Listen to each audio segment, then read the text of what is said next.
हमारे सभी दर्शकों को सादर प्रणाम। जय श्री कृष्ण। आज मैं एक जानकारी मंगल दोष से संबंधित दूंगा और एक जानकारी मैं भकुट दोष अर्थात षडाष्टक दोष से संबंधित दूंगा। यहाँ पर मैं दो राशियों के दो जोड़ों के बारे में बताऊंगा और इसके बाद फिर मैं इसी वीडियो में 3 कुंडलियों के बारे में जानकारी दूंगा।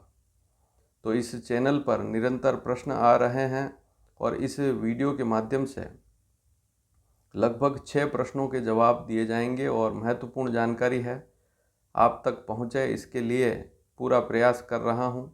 सबसे पहला प्रश्न मेरे पास जो आया है उसमें उन्होंने पूछा है कि इस चैनल पर कमेंट करके पूछा है कि मिथुन और मकर राशि में भकुट दोष लगेगा या नहीं लगेगा। चाहे लड़की की मकर राशि हो चाहे लड़के की मकर राशि हो, इसी प्रकार से मिथुन राशि चाहे लड़के की हो चाहे लड़की की हो, कुल मिलाकर एक बात आप ध्यान से नोट कर लें, मिथुन और मकर राशि यहाँ पर षडाष्टक भकुट दोष अर्थात 6-8 वाला भकुट दोष नहीं लगेगा। इसका कारण क्या है? मिथुन राशि का स्वामी बुध ग्रह है और मकर राशि का स्वामी शनि ग्रह है। बुध और शनि दोनों आपस में मित्र होने के कारण मिथुन और मकर राशि का जब भी मिलान देखते हैं तो वहाँ पर जब आप गुण मिलान का चार्ट देखोगे तो ग्रह मैत्री पूरी मिलेगी। तो ग्रह मैत्री यहाँ पर होती है, मिथुन और मकर राशि में मित्रता है, इसलिए षडाष्टक भकुट दोष इन राशियों में नहीं लगेगा। और जो गुण आपको प्राप्त हुए हैं कंप्यूटर से या पंचांग से, उसमें 7 गुण भकुट के और जुड़ जाएंगे। तो इस बात पर भी ध्यान देवें, गुण बढ़ जाएंगे, भकुट दोष नहीं लगेगा। अब भकुट षडाष्टक दोष से संबंधित एक प्रश्न और आया है कि क्या वृषभ राशि और धनु राशि में षडाष्टक भकुट दोष लगेगा। इनका प्रश्न यह है कि भकुट दोष लगेगा, तो सीधा सा उत्तर है वृषभ राशि का स्वामी शुक्र होता है और धनु राशि का स्वामी गुरु होता है। ग्रह मैत्री बिल्कुल नहीं है। ऐसी स्थिति में गुण भी नहीं बढ़ पाएंगे और गुण जो आपने देखे हैं कंप्यूटर से या पंचांग से वही रहेंगे। और भकुट दोष अर्थात षडाष्टक दोष, भकुट दोष 3 प्रकार के होते हैं, षडाष्टक, दीर्घद्वादश और नवम पंचम। तो यहाँ पर ये जो दोनों उदाहरण हैं ये षडाष्टक भकुट दोष से संबंधित हैं। तो वहाँ जब आप कंप्यूटर में देखेंगे तो वहाँ पर भकुट दोष लिखा हुआ मिलेगा। तो वहाँ पर 7 में से 0 है, लेकिन मिथुन और मकर राशि में तो 0 की जगह 7 गुण जुड़ जाएंगे, लेकिन वृषभ और धनु राशि में षडाष्टक भकुट दोष लगेगा क्योंकि ग्रह मैत्री नहीं है, राशि मित्रता नहीं है। तो सीधा सा उत्तर है मिथुन और मकर राशि वाले विवाह कर सकते हैं, लेकिन वृषभ और धनु राशि वाले षडाष्टक दोष इनको लगेगा। यहाँ पर मिलान ठीक नहीं रहेगा। लेकिन एक बात और नोट कर लेवें कि कुंडली मिलान भी जरूर देखें, केवल गुण मिलान से काम नहीं चलेगा, कुंडली मिलान को भी देखना पड़ेगा। अब अगला एक तीसरा प्रश्न आया है कि कर्क राशि का मंगल है, 8वें भाव में है, तो क्या मांगलिक कहलाएगा।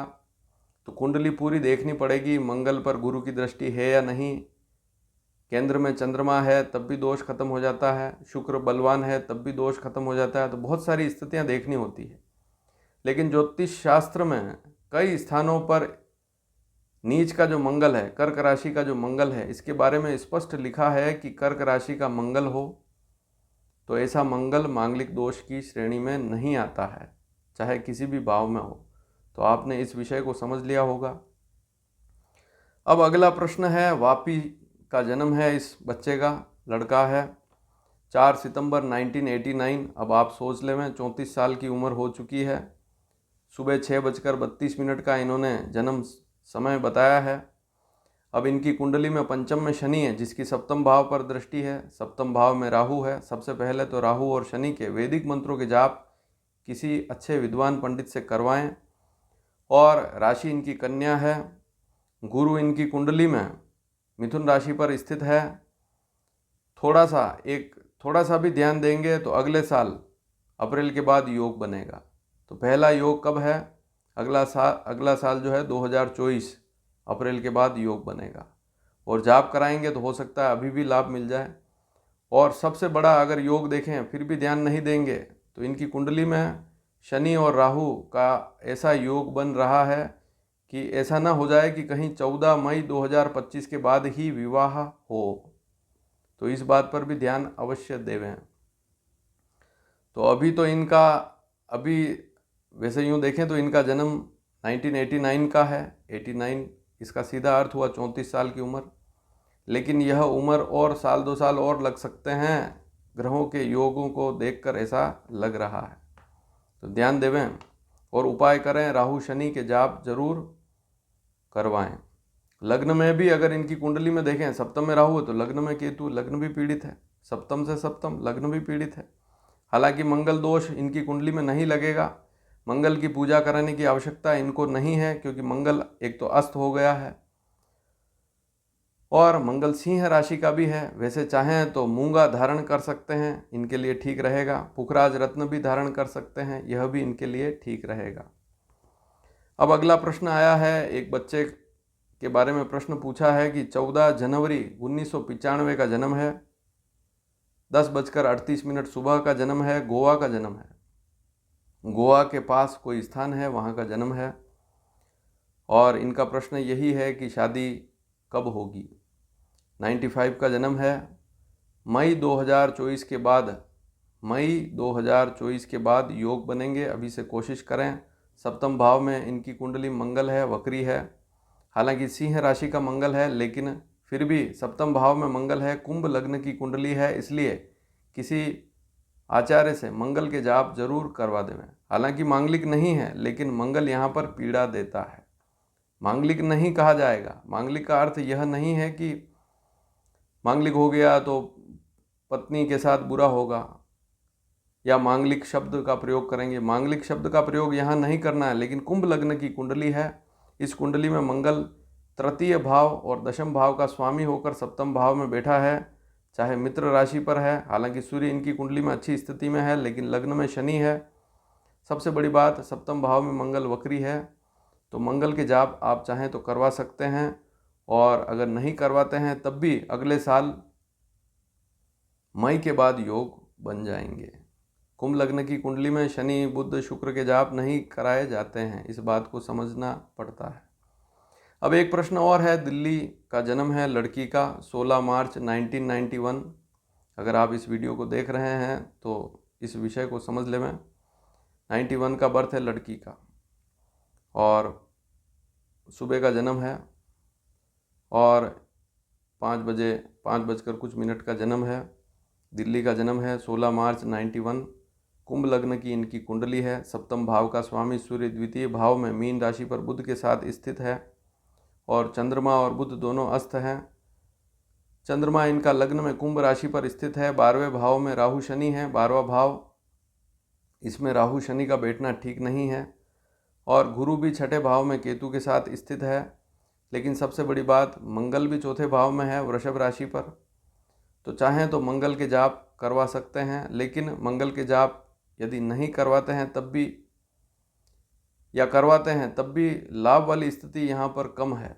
मुझे ऐसा लगता है कि इनका जो विवाह है वह मई 2025 या 1 साल और लेट भी हो सकता है, इसलिए ध्यान देना पड़ेगा। उपाय के बाद भी लाभ नहीं मिल पाएगा, तो इस बात पर ध्यान देवें। अगर ध्यान नहीं देंगे तो दिक्कत आएगी, और अगर लड़की तैयार नहीं है तो फिर तो दिक्कत है ही। लेकिन लड़की से भी ज़रूर पूछें कि उनकी कोई पसंद है या नहीं, क्योंकि पसंद से भी योग, पसंद वाला योग भी बन सकता है। कोई लड़का उनको स्वयं को भी अब पसंद आ सकता है, तो वहाँ पर भी तैयारी ज़रूर रखें।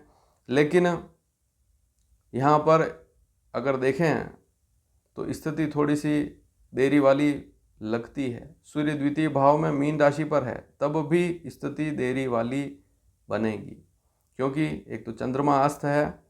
सबसे बड़ी बात, चंद्रमा अस्त है, 12वें भाव में राहु शनि है, और यदि आपसे ये दूर रहते हैं तो और ज़्यादा समस्या बढ़ सकती है।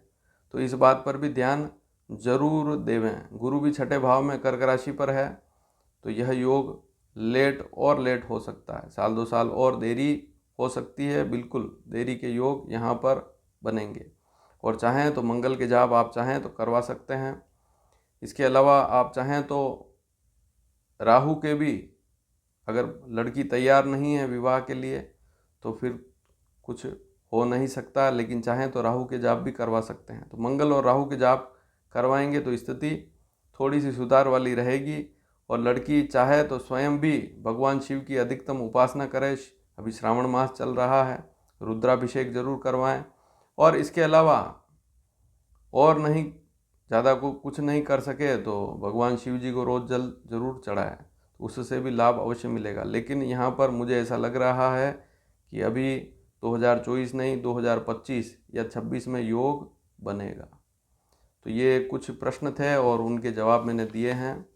कुंडली में कुछ ऐसे अशुभ योग होते हैं, उनके कारण शादी नहीं हो पाती है, संतान भी तैयार नहीं होती है, बहुत सारी स्थितियां बनती है। संतान अच्छी पढ़ी लिखी है तब भी रिश्ते आते हैं लेकिन काम नहीं हो पाता है।